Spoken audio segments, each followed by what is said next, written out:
President Trump announcing a major deal to sell advanced weapons to NATO allies so they can pass them to Ukraine in the fight against Russia.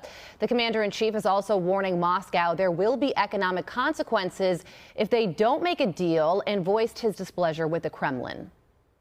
I'm disappointed in President Putin because I thought we would have had a deal 2 months ago, but it doesn't seem to get there. So based on that, we're going to be doing secondary tariffs if we don't have a deal in 50 days. It's very simple. And they'll be at 100%.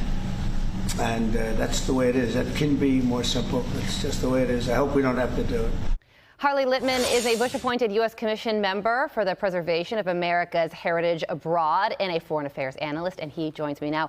Harley, thanks for being here. So we are talking about a two-pronged approach here, increased weapons to Ukraine and the threat of sanctions. So what does this mean for the United States, and also what does this mean for the course of the war? Well, this gives Ukraine a chance to not only survive, but be in a position where Putin says, I can't win, so he's forced to the peace table, which is what Trump is trying to do.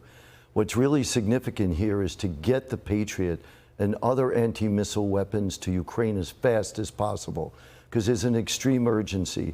Putin is going to launch an offensive and is designed to overwhelm Ukraine's defenses, which they'll probably do unless these missiles get there ASAP. So it has to be given to them right off the assembly line. Ukraine has to be first on the list because other countries have bought these Patriot anti-missile weapons. And the secondary tariffs are extremely important because there isn't a lot of trade with Russia, so 100% tariffs will not be enough. But there are a lot of countries that depend on Russian oil, and with secondary tariffs, that's going to be really painful to the Russian economy, and that should get Putin to the peace table. Yeah, because then those countries are going to be saying, I'm facing a bunch of economic consequences because you're not ending the war. So maybe China and other countries, India, who do buy Russian oil, can go to Putin and say, you got to stop this. I also thought that the president's tone yesterday was notable when he talked about those economic sanctions at the beginning of the press conference. As you just heard, he said, we're going to be doing 100% tariffs, secondary tariffs, if Putin doesn't end this war. And that's it. It's very simple. And then he went on to talk about increased weapons to Ukraine. So with all of those two factors, how do you think Vladimir Putin is reacting right now, and what will his next move be? Well, he's probably pretty unhappy, but at the end of the day, Trump even mentioned before that in his conversation with Putin 2 months ago, he was disappointed. Why? Putin says, why should I settle? I'm winning.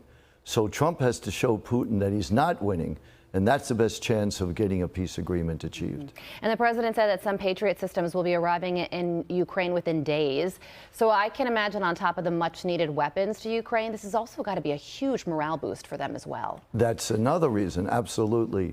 And it's brilliant because the United States is not paying for it. If you remember, during his campaign, a lot of people were wondering, why are we spending billions and billions of dollars when this is a war in Europe's backyard? Now Europe is paying for it. So he accomplished his campaign promise, and this is really going to move things towards peace. A win-win, and hopefully it does move things towards peace. Speaking of, you were just in Israel. You met with Israeli Ambassador Mike Huckabee. Where are we when it comes to the Israel-Gaza ceasefire deal? I think very close. You know, the goals are twofold. One, release of the hostages, and secondary, the surrender of Hamas. Very, very challenging, but I think we're very close to achieving it. And the reason why you need to have the surrender of Hamas is, just imagine that the United States was invaded by Canada with 40, the equivalent what happened in Israel, 40,000 people descend across America's borders, rape, murder, and kill, and the government in Canada is devoted to destroying the United States. The United States would make sure that government is changed. That's what Israel is trying to do with Gaza. And now there are several Iranian officials who have called for the assassination of President Trump. An Iranian group claims to have raised $40 million in bounty. And Ed, how serious should we be taking this threat? Very seriously. You know, this is extraordinary. I'm stunned that they would do that. I just scratch my head and wonder how self-destructive Iran is acting. They're doing everything to provoke the United States. But we have to listen to what they say. It's arrogance to think we know better what our adversary means in their own words. If they say they'll do it, believe them. They say what they'll do. So the Secret Service also responded saying, we operate in a heightened and very dynamic threat environment, and the safety and security of the president and all of our protectees remain our highest priority. So they say that they're on it, but this certainly has them on notice. Absolutely, has to be. Yeah. All right, Harley, thank you.